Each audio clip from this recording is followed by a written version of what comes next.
Could it be that how atheists today misinterpret God is kind of like similar to how Nazis misinterpreted Nietzsche about his individualism?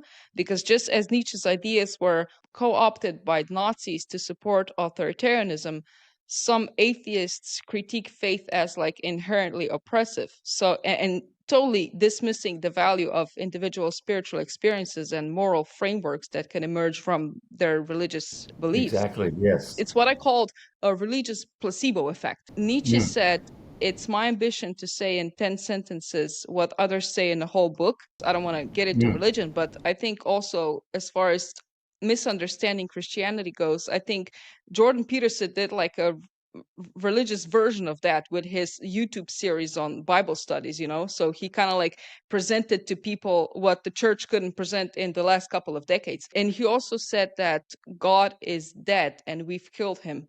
So he was an atheist, but what I'm thinking is, he said that we have killed him. So how do you kill something that doesn't exist? Did he see God as like a moral framework of a sort, or what was his take on that? Yes, that's right. So we have the education level of the Nazis being very high by cultural historical standards. We have that very insightful remark from William James about aspirations and psychological motivation and people wanting something heroic. We have the issue of whether atheists in general are misinterpreting God for whatever reason. And then that would then to say, well, how should we understand God and what are the various interpretations? I think Nietzsche had a very similar interpretation of God as some people who call themselves religious. I don't know who said it. I don't believe in the same God you don't believe in. So, you're quite right. He is an atheist, so he doesn't believe in God. Right? So there is something a little bit paradoxical in Nietzsche's formulation. He doesn't believe that all of the historical gods existed. Instead, on his view, the invention of gods is to serve a certain psychological function for individuals. In some cases, it's to have a father figure who provides moral guidance in the world, or it's because people fear death and they want to believe that once death occurs, they're going to go to a nice place, hopefully, and so that consoles them in various ways. So he, like many others before him, is arguing that we have to better understand human psychology, and anytime there's a weakness in one's psychology, right, religion provides a solution, but it's a placebo solution, to borrow your word, to deal with that psychological weakness in the human being. Now, and then you can then say, well, humans have lots of different psychological weaknesses that are possible to them.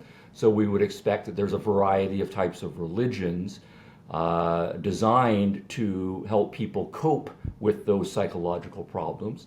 And then some of the bigger, more complicated religions, of course, are going to bundle together all of those solutions to various psychological problems as well. So if you think, for example, you're all stressed out because of economic concerns, I don't think I can provide for myself, then God being a provider is going to make you feel better about yourself. If you are afraid of death, right, then there being an afterlife that God will provide for you, that makes you feel better about your life. If you are feeling for whatever reason that you are a worthless person, that you've done all sorts of terrible things, and so you are plagued with feelings of guilt and so on, a religion that comes along and says, well, we can wipe the slate clean, you can start over with a kind of an unlimited forgiveness, that's going to be powerful for that kind of psychological weak person as well. And then some religions will just package all of those together along with various other ones. But what Nietzsche is grappling with, though, is the fact that in the modern world, why it is, he thinks, that so many people are so still religious. And then particularly by the time we get into the early 1800s and into the middle 1800s, there seems to be a religious revivalism that is going on. And then on his grounds, that has to be because there's a lot of psychological weakness suddenly out there. People, and it might just be that, the modern world is becoming too complicated and people's capacity for handling the complexities of the modern world is not keeping up. So they go back to and they want something simpler, and they want someone who has all of the answers to be given to them in a nice, pretty package. And so maybe that's going to be the explanation for the religious revivalism. But what he means by saying that God is dead and we have killed him is to say that in the modern world, we can't believe in God the way people say in medieval times, when 98% of the population was illiterate, when people were poor, much, much poorer, when life expectancy was so much shorter, that instead, as modernization has occurred, people have become literate. So that then is to say they know more and they become smarter. And even if you don't think of yourself as a particularly scientific-minded person, nonetheless, you are living in a scientific culture, 1600s, 1700s, 1800s, and we just pick up huge amounts of scientific explanations of the world, even if we are not studious in the scientific way. And that also even by a process of cultural osmosis means, I don't believe in kind of old-fashioned religious explanations of the world anymore. Maybe there are some people who believe in ghosts and witches, and when you get sick that you should pray to God. But by and large, when we get sick, we're looking for naturalistic explanations. We go to a physician. We don't go to a priest, right? We don't sacrifice a chicken in the backyard anymore. We take pills, right, and so forth. And this is even the people who think of themselves as being religious by the time we get to the 1800s. The other thing that goes along with that is not just the science part of it, so that science is slowly replacing religion in popular culture with explanations, but also that as we've become modernistic, we've become a lot more individualistic, right, in our thinking. This is not only like a political individualism. I have my right to life, my liberty, pursuit of happiness, and you have yours, and we're going to tolerate each other, and we're all free agents and so on. All of that certainly is a part of it, and that political individualism makes it much harder for people to accept authorities who are above them.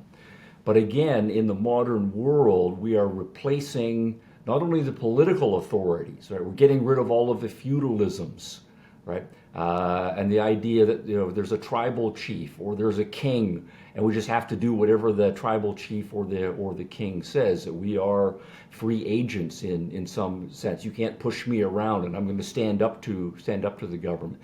That individualism politically means that when religious institutions come along and say people in the religious hierarchy should have more power over your mind, your thinking, your life than you do. To us in the modern world, that sounds like you're asking me to join a cult.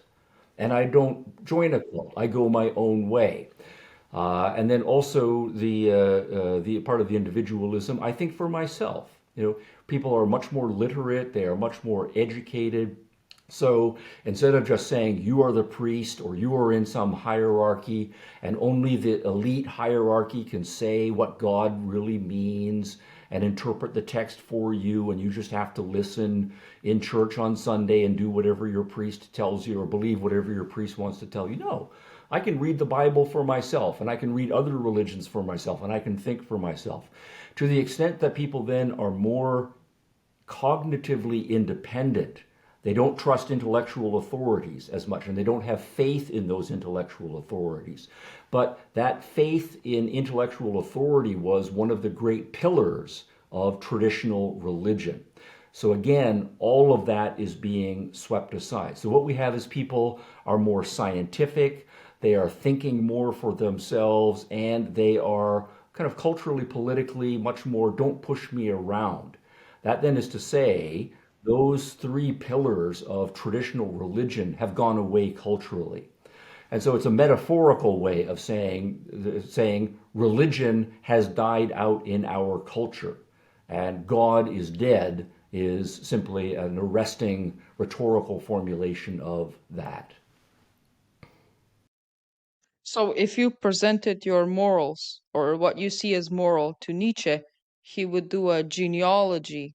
And then once you hear the story of the origin of your morality, it will probably undermine your confidence in it. So if you say, there's no way someone can ever see killing people as moral, he would say, well, that's how indoctrinated you are in adopting moral frames, right? And fair enough, because seeing racism and slavery as wrong, it's a fairly new phenomenon looking at the history, right?